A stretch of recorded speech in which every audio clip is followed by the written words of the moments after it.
Sabi dito sa verse 22, kapuputan kayo ng lahat dahil sa pagsunod sa akin, ngunit ang mananatiling tapat hanggang wakas ang siyang maliligtas. Kasi alam niyo po, ang gospel is, ano siya, nakaka-offend din po pala talaga.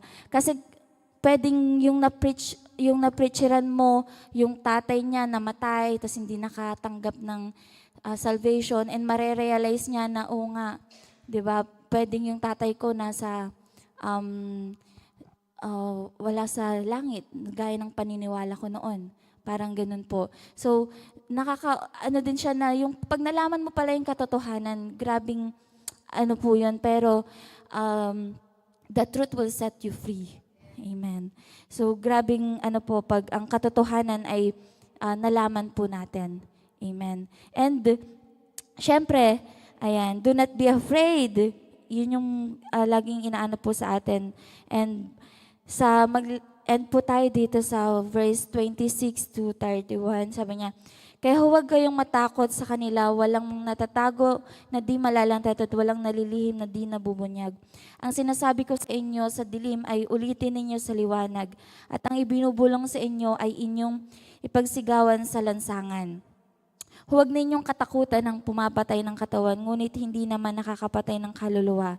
Sa halip, ang katakutan ninyo ay ang Diyos na may kakayahang pumuksa sa katawan at kaluluwa sa impyerno.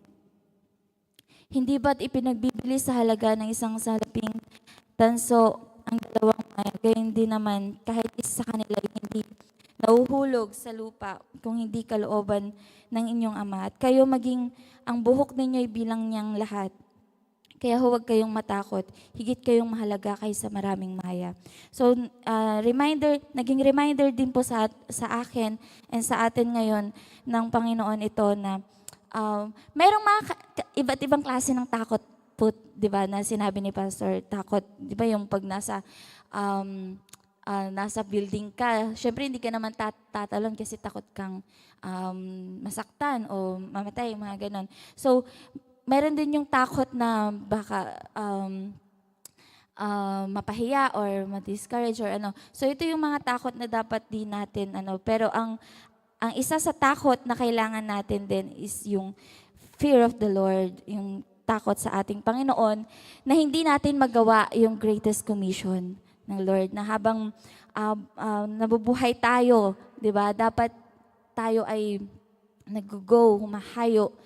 Hindi po tayo itatago sa ilalim ng lamesa, di ba? You are the salt and the light of this world. Yung hindi tayo maitatago.